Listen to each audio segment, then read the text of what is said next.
الحمد لله الحمد لله وكفى وسلام على عباده الذين اصطفى أما بعد فأعوذ بالله من الشيطان الرجيم بسم الله الرحمن الرحيم ولتكملوا العدة ولتكبروا الله على ما هداكم ولعلكم تشكرون صدق الله مولانا العظيم اللهم صل على محمد وعلى آل محمد كما صليت على إبراهيم وعلى آل إبراهيم إنك حميد مجيد اللهم بارك على محمد وعلى آل محمد كما باركت على إبراهيم وعلى آل إبراهيم إنك حميد مجيد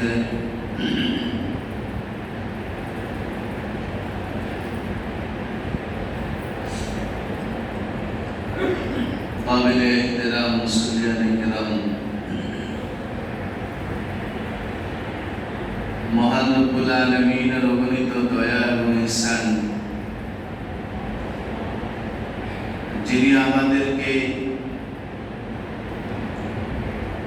তার হুকুম পালন করার জন্য তার ঘরে আসার তৌফিক দান করেছেন সে রব্বুল আলামিনের শুকরিয়া আদায় করে বলি আলহামদুলিল্লাহ।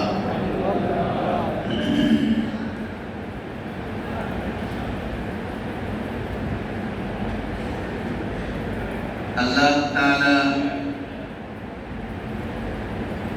সর্বদা তার বান্দার কল্যাণ চান। রমজান দিয়ে যেমন আল্লাহ তার বান্দার কল্যাণ চান,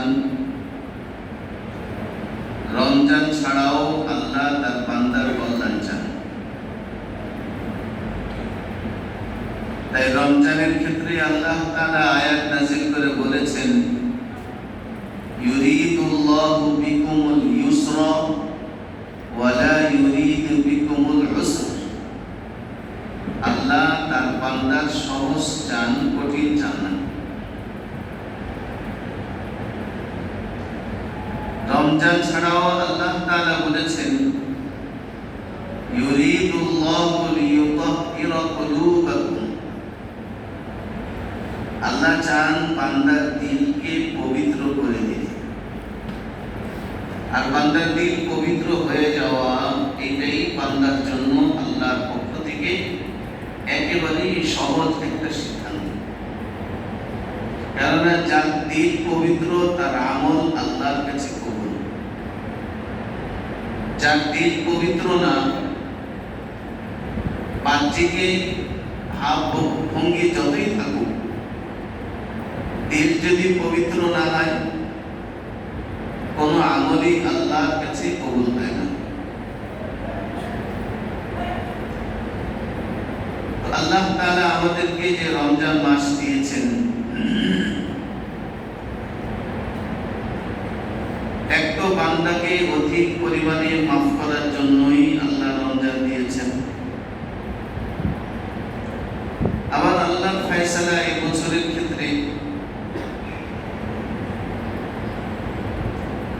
আজ শুক্রবার, শেষ রমজান, 30 রমজান।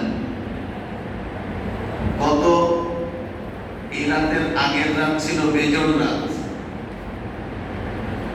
আবার বৃষ্টিযুক্ত রাত, যেটা লাইলাতুল কদর হওয়ার একটা বড় লক্ষণ। তো এক রাতে দিলেন লাইলাতুল কদরের লক্ষণ,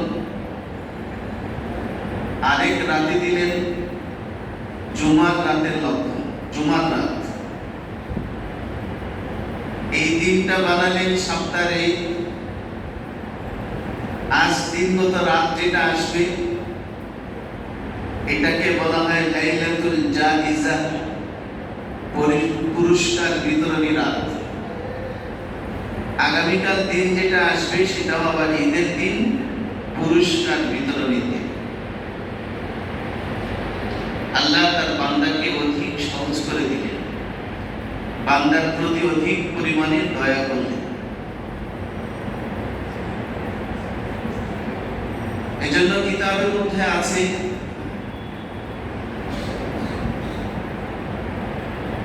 আরবি একটা শব্দ হলো জাকির,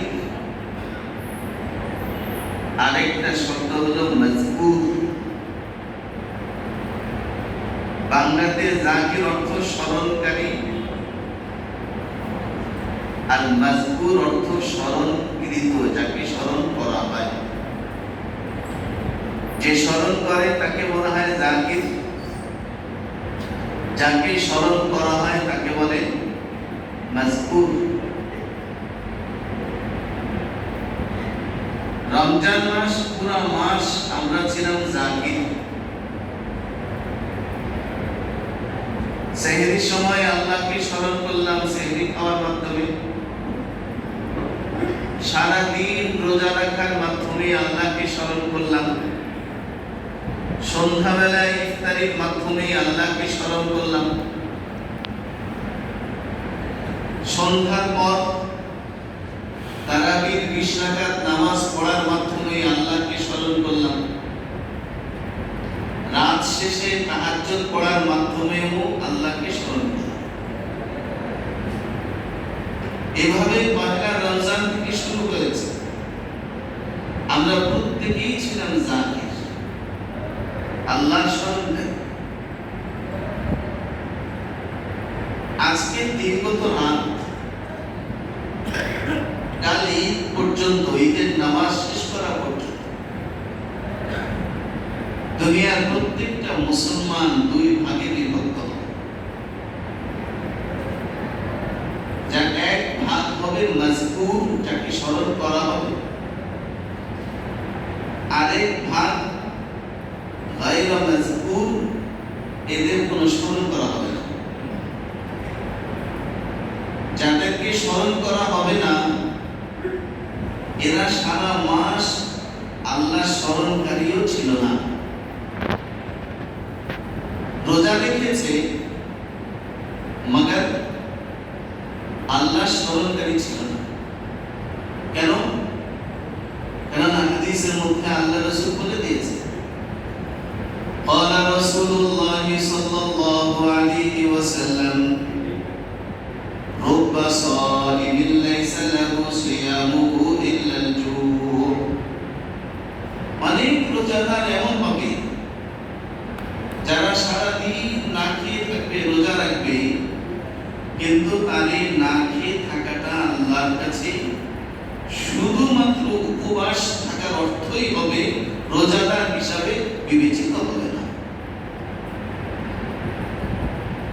হুজুর সাল্লাল্লাহু আলাইহি ওয়াসাল্লাম বলেছেন কারণ, তার এক নম্বর কারণ হলো রোজা রেখেছে কিন্তু সাহারি শুরু করেছে হারাম মাল দ্বারা, অথবা রোজা রেখেছে দিন শেষে ইফতার করেছে হারাম মাল দ্বারা, রোজা রেখেছে সারাদিন কামাই করেছে হারাম টাকা, রোজা রেখেছে কিন্তু সারাদিন মানুষের পরনিন্দা গীবতের মধ্যে পুরা সময় লিপ্ত ছিল। এরা বাহ্যিকভাবে রোজা রেখেছে কিন্তু আল্লাহর কাছে আল্লাহ স্মরণকারী হিসাবে বিবেচিত হবে না। যারা রমজানে আল্লাহর কাছে জাকির হিসাবে গণ্য হবে না, আজ রাত তারা আলোচিত ব্যক্তি হিসাবে থাকবে না। আর যাদের সারা মাস রোজাটা এমন হয়েছে যে আল্লাহ বলছেন সে আমার রোজাদার বান্দা, তাকে স্মরণ করা হচ্ছে, সে জাকির, সে স্মরণকারী ছিল, রোজার মাধ্যমে সে আল্লাহর চাহিদা পূরণ করেছে, আল্লাহর সন্তুষ্টি অর্জন করতে পেরেছে।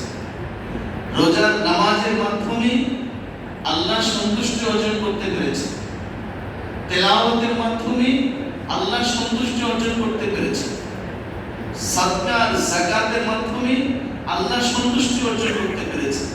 যাকে বলা হচ্ছে যে সে যাকির, স্মরণকারী, যারা পুরো মাস যাকির হিসাবে ছিল,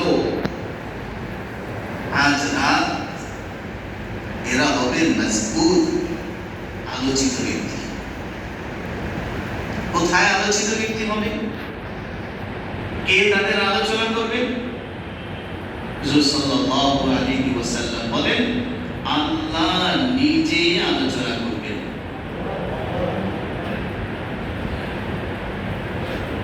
আল্লাহ নিজে আলোচনা করবেন কাদের মাঝে? ওই সকল ফেরেশতাদের মাঝে যারা ইবাদত ছাড়া কিছুই বুঝে না।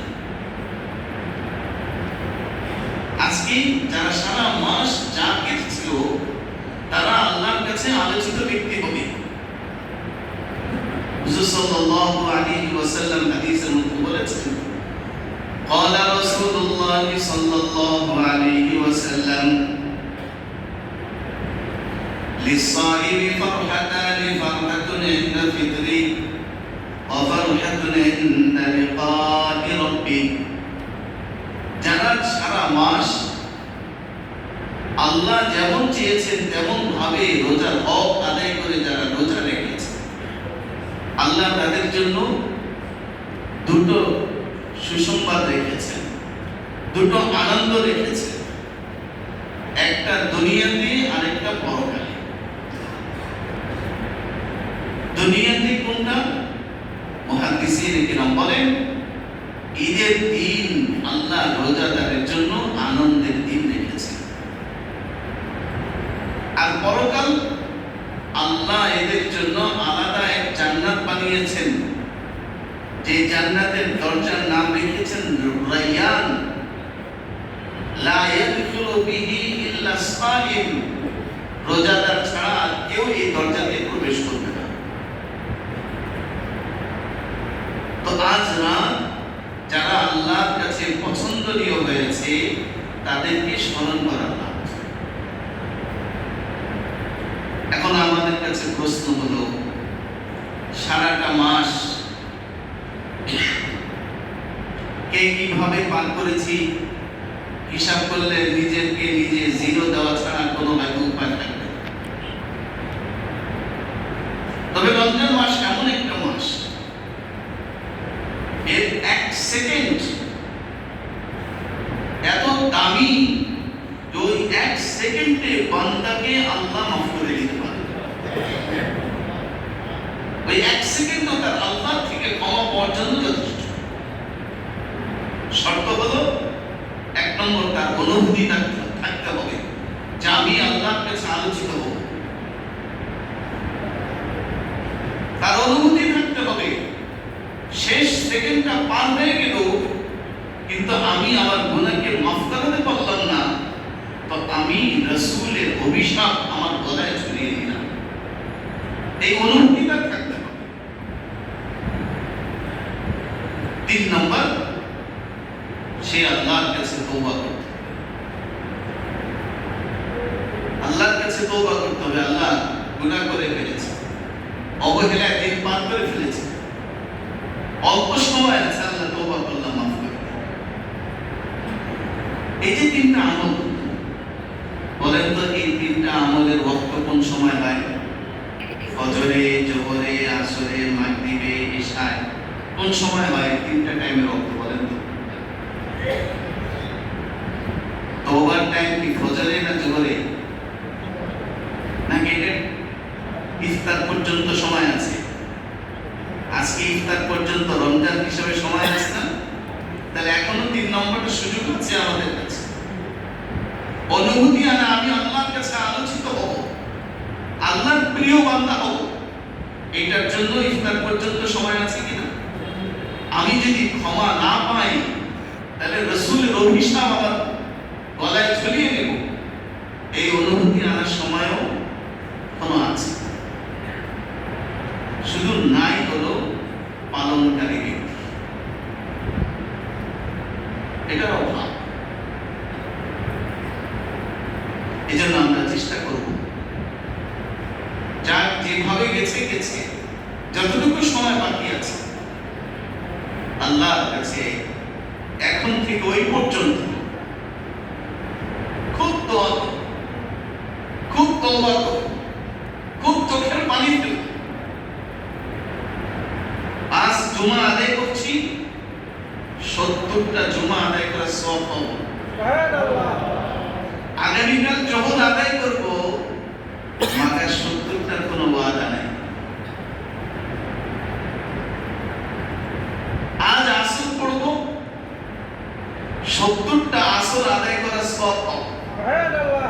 কিন্তু আজ মাগরিব পড়লেও এই সওয়াবটা পাওয়া যাবে না। এজন্য আজ কালের মতো না, এই আজ জীবনের শেষ আজ হয়ে আমার হয়েও যেতে পারে, কেননা লাইলাতুল কদর তো চলে গেছে। লাইলাতুল কদর তো চলে গেছে।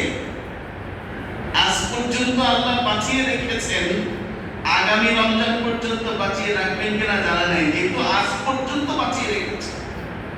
এর অর্থই হলো এটা, আল্লাহ চাচ্ছেন তোমাকে এই রমজানের এতদিন এতটুকু সুযোগ দিয়েছি, তাড়াতাড়ি তুমি আমার প্রিয় হয়ে যাও। জন্য আজকে আলোচনার একটা বড় মুখ্য বিষয় হলো, এই যতটুকু সময় রমজানের আছে এটা আল্লাহর বিশেষ এক তৌফিক, বিশেষ এক দয়া। কাজে লাগালে এতটুকু সময়ের পরিবর্তনের জন্য যথেষ্ট। এই জন্য এতটুকু সময় আমরা চেষ্টা করব যাতে আমার তওবার মধ্যে, ইস্তেগফারের মাধ্যমে, বেশি বেশি আমলের মাধ্যমে সময়টা পার হয়।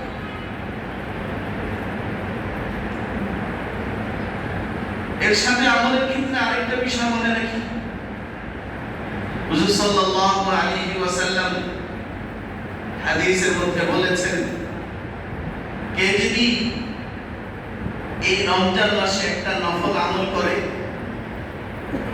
2 রাকাত নফল নামাজ পড়ে,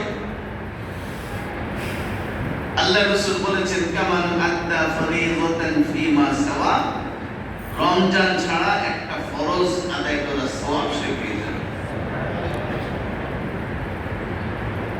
এইটা কিন্তু আজকে আসরের পরে আর সুযোগ নেই। কি বলেন?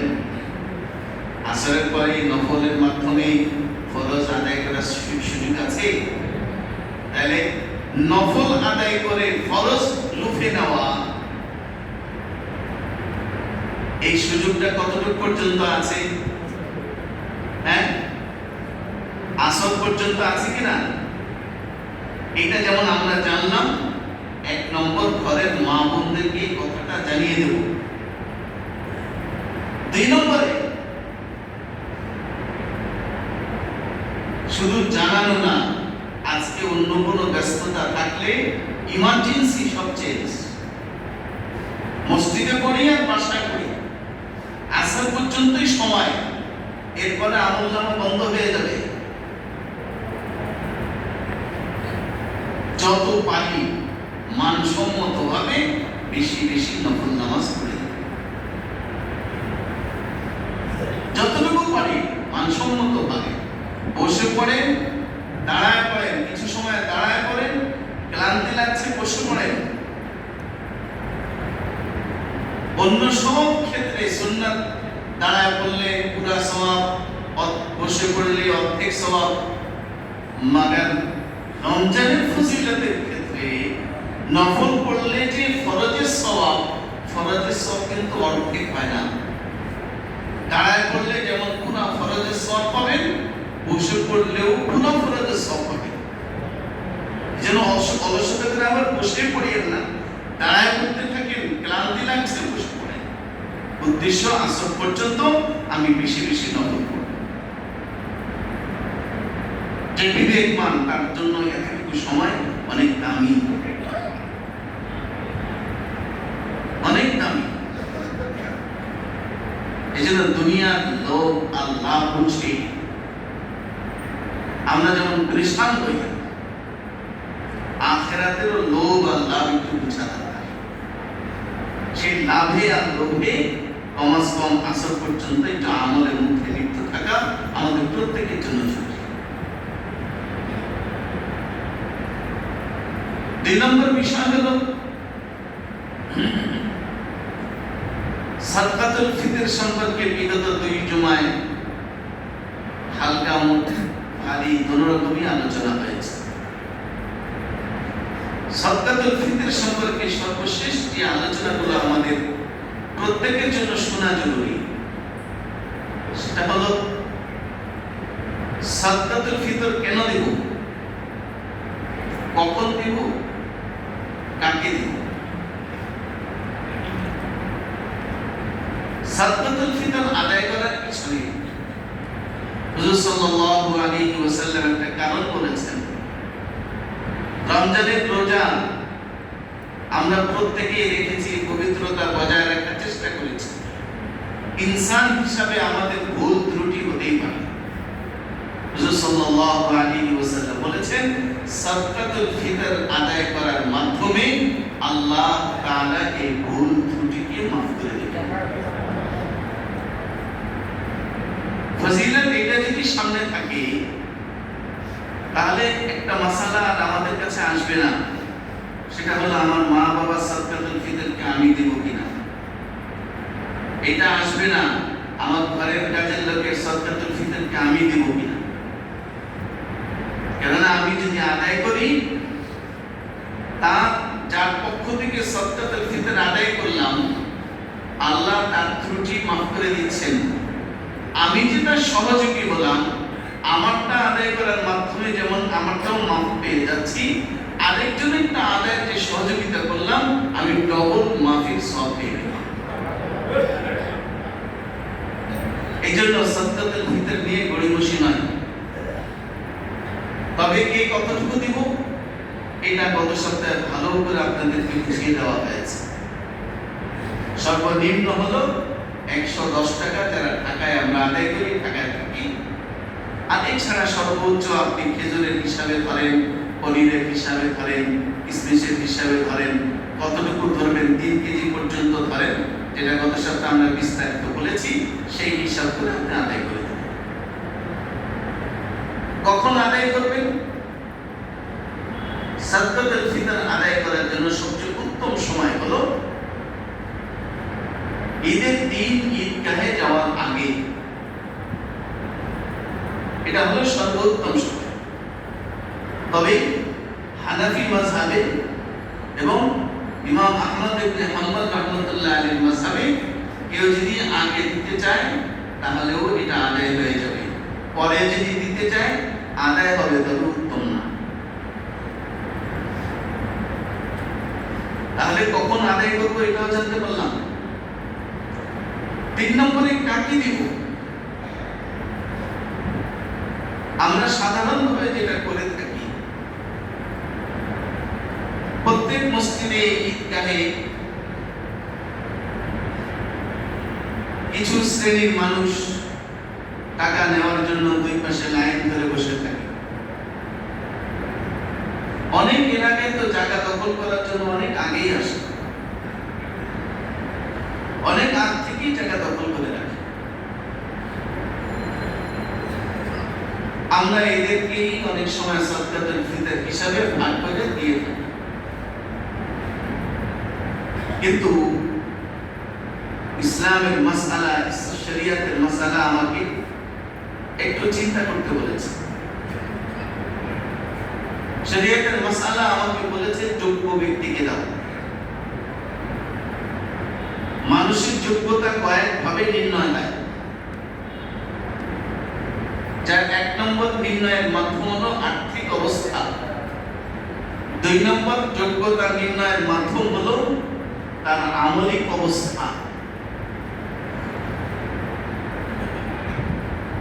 আর্থিক অবস্থা কেউ জানি, কেউ জানি না। তবে বোঝার জন্য একটা সহজ নিয়ম হলো, যারা সাধারণত আমাদের মসজিদগুলোতে, ঈদগাহগুলোতে এসে থাকি, ইনারা এমন না যে এই বছরে 2 দিনই এখানে থাকেন, এমন না যে বছরে এই 2 দিনই তারা এসে থাকেন আর কোনো দিন আসেন না, বরঞ্চ এমন হতে পারে মাসের 30 দিনই তারা এই জায়গায় না ওই জায়গায় ভাগ করা থাকে, প্রতিদিন তারা এই কাজ করে থাকে। যারা এইভাবে প্রতিদিন নিয়মিত করে থাকে, ইনাদেরকে আর আর্থিক দুর্বলতার স্তরে রাখা যায় না এবং গরিবের স্তরেও রাখা যায় না। ইনারা একজন পেশাদার গরিব, এই স্তরে রাখা যায়। একটা মানুষ মাসে 30 দিন ভিক্ষা করল, বছরে 360 দিন ভিক্ষা করল, এমন ভাবে 5 বছর ভিক্ষা করল, এরপরে কি তার এই ভিক্ষা দূর করে কর্মযোগ্যতা হয়নি? কি বলেন?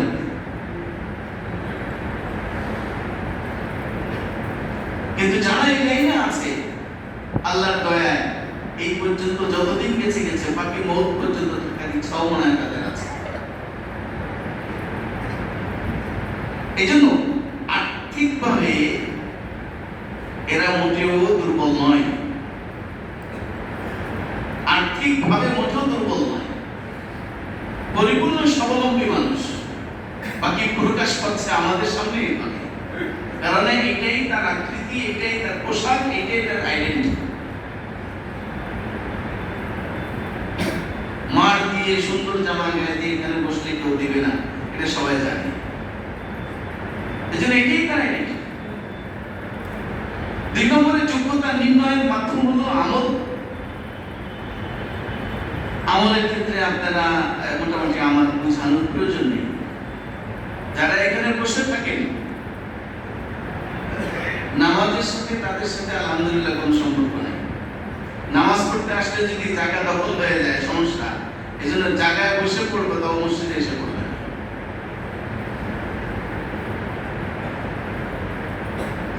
নামাজের সূরা কেরাতগুলো আদৌ পারে কিনা আল্লাহ ভালো জানেন। যাদের কর্মগত আমলের অবস্থাটা এমন, অর্থের অবস্থাটা এমন, এই ধরনের মানুষদেরকে সাদকাতুল ফিতর শুধু নয়, এমনি দানের টাকা দেওয়া থেকে না দেওয়া হাজার গুণ। বরঞ্চ ফুকাহায়ে কেরাম বলেন, তারা যে একটা পেশা বানিয়ে নিয়েছে, আমার এই দান তার ওই পেশাকে আরো উদ্বুদ্ধ করবে। এই জন্য এই শ্রেণীর মানুষদেরকে না দেওয়াই উত্তম। তবে সাদকাতুল ফিতর এমন মানুষকে দেব বাস্তবে যে গরিব। 2 নম্বর এমন মানুষকে দেব যে বাস্তবে আমলগত কর্মগত ভাবে সেই ইসলামের উপরে টিকে থাকার জন্য অনেক চেষ্টা করে। এমন মানুষকে দিলে আমার এই অর্থের কারণে সেই ইসলাম শিক্ষা, ইসলামের উপরে টিকে থাকার জন্য অনেক সাহায্য পাবে, সহযোগিতা হবে। এটাই আমাদের ইসলামের সৌন্দর্য। এই জন্য সাদকাতুল ফিতর আদায় করার ক্ষেত্রে ব্যক্তি নির্ধারণ করব, যে কাউকে দিয়ে দেব না, মনে করব না যে দিয়ে দিলেই বাঁচি, দিয়ে দিয়েছি বেঁচে গেছি, এটা ভুল। যোগ্য ব্যক্তিকে ঠিক মতো জায়গায়, সঠিক জায়গায় সঠিক অর্থ পৌঁছে দেওয়া, এটাই হলো ইসলামী শিক্ষা। 3 নম্বর বিষয় এই আজকে আলোচনার জন্য খুব জরুরি, যে সেটা হলো আজ মাগরিবের সময় ইফতার শেষ, রমজান শেষ। ইফতার শেষ হওয়ার মাধ্যমে এই রাত যেটা আসবে, যেটাকে ঈদের রাত বলা হয়, হযরত আব্দুল্লাহ ইবনে ওমর রাদিয়াল্লাহু তাআলা আনহু হাদিস riwayat করেছেন, আল্লাহ 360 দিনের মধ্যে 5টা রাত রেখেছেন।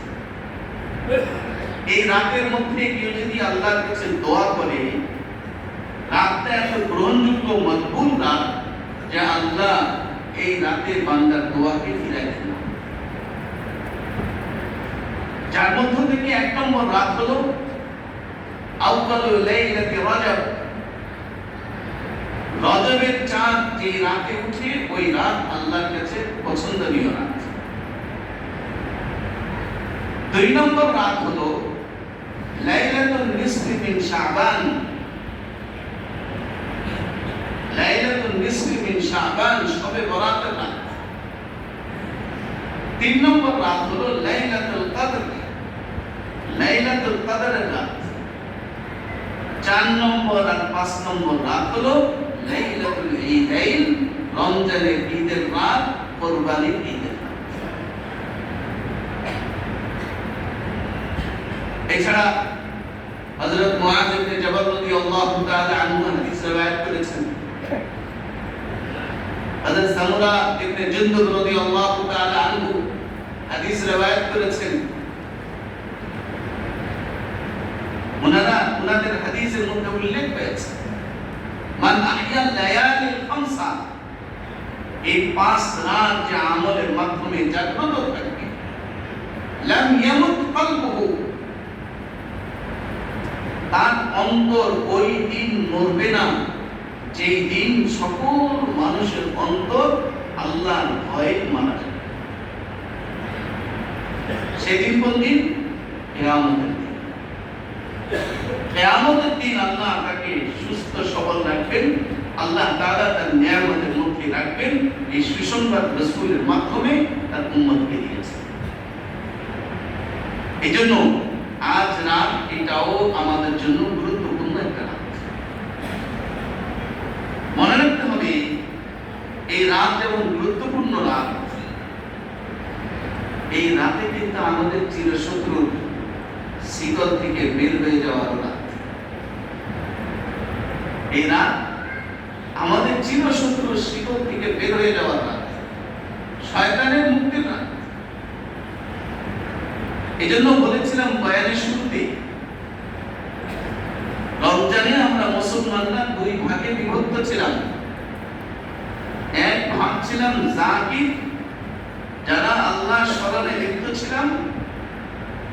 আরেক ভাগ ছিলাম জাকিরের ভঙ্গি অবলম্বন করেছি, কিন্তু আসলে আল্লাহর কাছে আল্লাহ স্মরণকারী হিসেবে গণ্য ছিলাম। এজন্য যারা জাকির ছিল তারা তো এই রাতে আল্লাহর কাছে স্মরণীয় হওয়ার চেষ্টা করে, আর যারা জাকির ছিল না এরা আমাদের চিরশত্রু শয়তানকে ওয়েলকাম জানানোর জন্য প্রস্তুত। এটা নিয়ম। এজন্য আল্লামা জালালউদ্দিন রুমি রাহমাতুল্লাহ আলাইহি বলেছিলেন, মাইলে মুমিন সুয়ে মুমিন মিশাওয়াত, মাইলে কাফের সুয়ে কাফের মিশাওয়াত। যার মধ্যে ঈমান আছে সে আল্লাহর দিকে ধাবিত হবে প্রতিটা মুহূর্তে, আর যার মধ্যে ঈমান নাই সে ফাঁক খুঁজে শয়তানের দিকে। এজন্য মাগরিবের পরে আমরা 2 ভাগে বিভক্ত হব। এক ভাগ থাকবো আল্লাহর কাছে স্মরণীয় হয়ে থাকার চিন্তায়, আরেক ভাগ দেখবেন সিরিয়াল বাই সিরিয়াল দিকে থাকবে কিভাবে শয়তানকে ওয়েলকাম জানানো যায়। কেউ গান বাদ্য বাজানোর মাধ্যমে, কেউ হুন্ডা নিয়ে রাস্তায় মস্তি করার মাধ্যমে, কেউ বা আলোকসজ্জার মাধ্যমে, কেউ বা আরো অনেক বড় বড় কবিরা গুনার মাধ্যমে খুব ব্যস্ত। এই জন্য এই পবিত্র রাতকে নষ্ট করার চেষ্টা করব না। 4 নম্বর বিষয় আজকের জন্য যেটা জরুরি সেটা হলো আমাদের এই মসজিদ সহ দেশের প্রায় সব জামে মসজিদ কমপক্ষে একজন হলেও ইতিকাফে বসেছেন। কি বলেন? কমপক্ষে একজন হলেও ইতিকাফে বসেছেন। যেই একজন ইতিকাফে বসেছেন ওই একজন আমাদের সকল মহল্লাবাসীকে গুনাহগার হওয়া থেকে বাঁচিয়ে দিয়েছেন। ওই একজনও যদি না বসতো মহল্লার সবাই গুনাহগার হতো। তাহলে যে ব্যক্তি ইতিকাফে বসেছে তারা, আমরা যারা ইতিকাফে বসি নেই, আমাদের জন্য দয়া করেছে কিনা বলেন তো? হ্যাঁ, যারা ইতিকাফে বসেছেন তারা আমাদের জন্য দয়া করেছে কিনা? অবশ্যই দয়া করেছে। কেউ যদি আমার উপরে দয়া করে আমার জন্য করণীয় কি? ইসলাম কি শিখিয়েছে? আমাকে কেউ সালাম দিয়েছে, সে আমার শান্তি কামনা করলো, ইসলাম শিখিয়েছে তাড়াতাড়ি ওয়ালাইকুম আসসালাম বলো। ইসলাম শিখিয়েছে কি আমি একজনকে হাদিয়া দিলাম, সে আমার উপরে আমাকে স্মরণ করলো, সম্মান করলো, হাদিয়া দিল, ইসলাম বলে আনতা হাদু, তুমিও তোমার সামর্থ্য অনুযায়ী তাকে হাদিয়া দাও, সমতা বজায়। যারা ইতিকাফে বসে আমাদেরকে সম্মানিত করেছেন, বাঁচিয়েছেন, তারা তো আমাদেরকে উপকার করলো, আমরা কি করব? আমাদের উচিত মাগরিবের পর কিন্তু এনারা ইতিকাফ থেকে বের হয়ে যাবেন। এটা আমার ব্যক্তিগত অনুভূতি। নিজের ছেলে বিদেশ থেকে আসলে, আমার আরো 5টা ছেলে থাকলে সবাই যেতে চায় এয়ারপোর্টে, বাপ নিজেও এয়ারপোর্টে যেতে চায়, মা বৃদ্ধা উনিও চান যে আমিও যে আমার ছেলেকে ওয়েলকাম জানাই। কেউ যদি বলে ছেলেরা তো যাচ্ছে, আপনার যাওয়ার কি আছে? তো বাপ যদি বাপের মতো হয়, বলবে ছেলে তো তার ভাইকে আনতে যাচ্ছে, আমিও তো উচিত আমার ছেলেকে আনতে যাওয়া। ছেলের মন বড় হয়। যারা ইতিকাফে বসেন তারা কিছু চায় নাই, কিন্তু আমার মন বলে তারা যেহেতু আমার জন্য উপকার করেছে, আমাদেরও উচিত জুমার মতো মাগরিবে জমা হয়ে যারা ইতিকাফে বসেছেন তাদের সাথে সালাম মুসাফা মুআনাকা করে দোয়া নিয়ে তাদেরকে বাড়িতে যেতে দাও। সে আমার পিতাকাঙ্ক্ষী, 10টা দিন আমি বাইরে করেছি, সে ভিতরে বসে ইবাদত করেছে। তার সাথে মুসাফা করলে, মুআনাকা করলে আমার হয়ে যাবে না, আমার লাভ নেই। যাতে এটা দেখি সামনে আরো মানুষ ইতিকাফে বসার জন্য উদ্বুদ্ধ হয়, এটা আমাদের প্রত্যেকের জন্য। 5 নম্বর আজকের জন্য, টাইম একটু বেশি হয়ে গেছে, আপনারাও আসছেন দেরিতে, আমরাও আলোচনা শুরু করছি দেরিতে, কাটাকাটি হয়ে যাবে। 5 নম্বর শেষ বিষয়, সেটা হলো আগামীকালকে আমাদের করণীয় কি? ঈদের দিন হিসাবে আমাদের করণীয়, ঈদের দিন হিসাবে আমাদের 1 নম্বর করণীয়,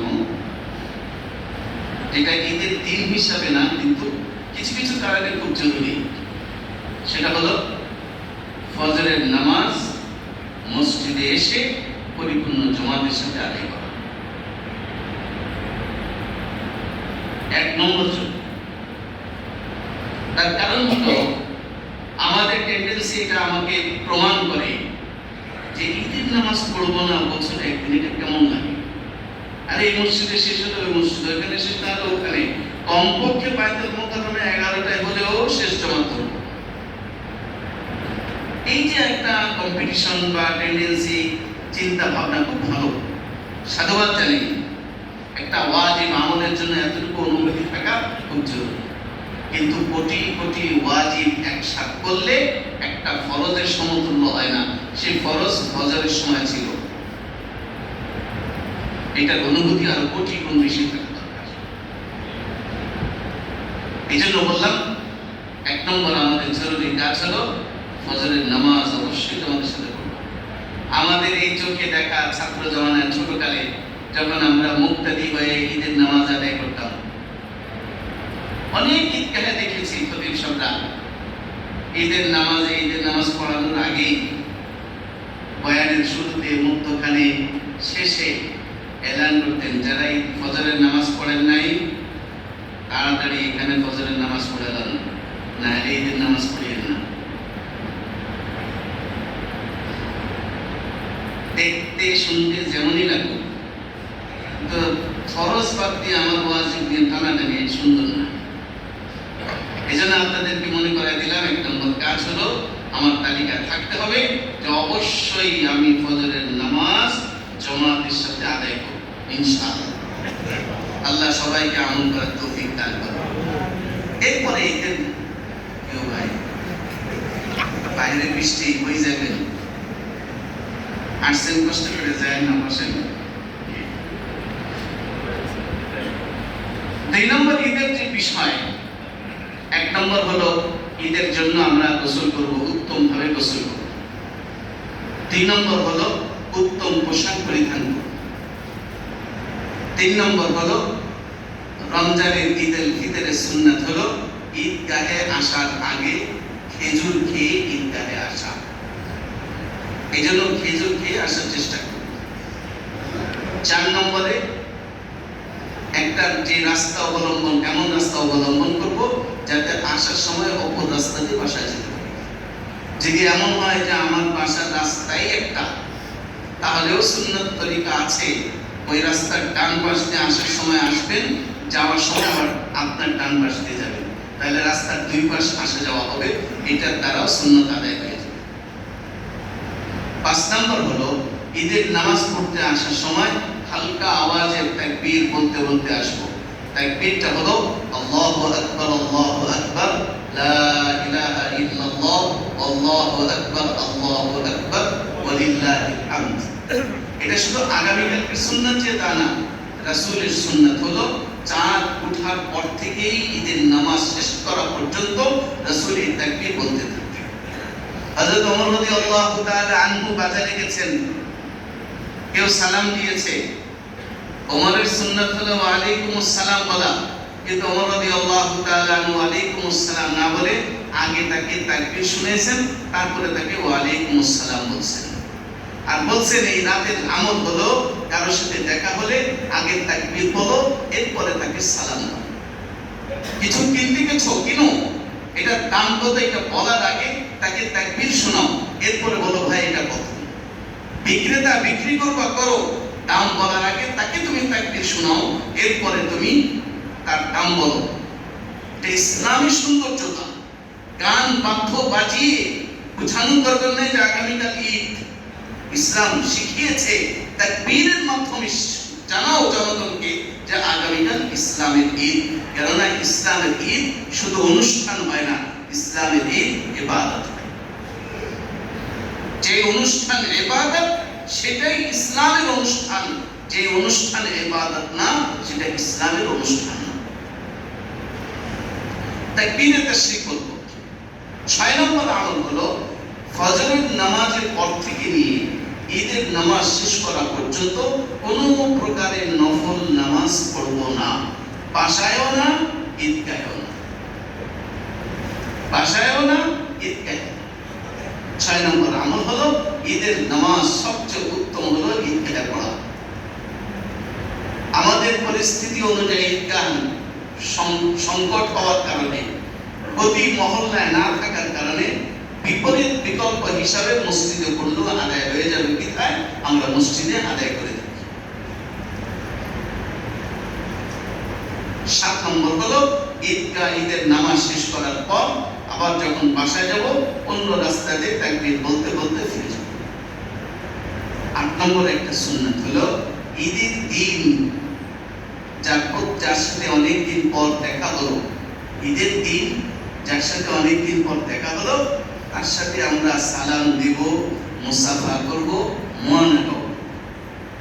এটা হলো সুন্নাত।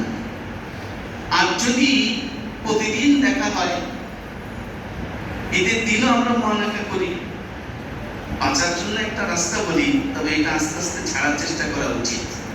আপাতত বাঁচার জন্য বলি, সেটা হলো সুন্নাতের নিয়ত না করে এমনি মুআনাকা করি। এমনি মুআনাকা করেন, সুন্নাতের নিয়ত করবেন না, কেননা এই যেটা সুন্নাতের নিয়ত করলে এতে বিপরীত হবে। এমনি মুআনাকা করেন গলা মিলান, তবে এটা আস্তে আস্তে ছেড়ে দেওয়া উচিত, কেননা এটা যদি রেওয়াজের পর্যায়ে পৌঁছে যায় এক সময় মানুষ এটাকে ইবাদত মনে করে ফেলবে। এই জন্য আস্তে আস্তে ছেড়ে দেওয়া উচিত। এই কয়েকটা কাজ আমরা ঈদের দিন ঠিকঠাক মতো আদায় করব। সর্বশেষ ঈদের দিন আরেকটা কাজ, এটাও খুব জরুরি, সেটা হলো ঈদের দিন যেমন ফজরের নামাজটা জমাতে এসে পড়েছি, ঈদের মসজিদে ওই দিন সহ আরো যতদিন ফরজ নামাজগুলো আছে এইটাকে ভুলে যাব না। বিশেষ করে ঈদের দিন জোহর, আসর, মাগরিব, ইশা এটা যাতে আমার থেকে লাপাত্তা না হয়ে যায়, এটা ফরজ, এটাকে আমরা খেয়াল রাখবো। আল্লাহ তাআলা আমাদের সবাইকে যতটুকু আলোচনা হয়েছে এতটুকু আলোচনা মনে রেখে সেইভাবে আমল করার তৌফিক দান করেন। যারা ক্বাবলা জুমা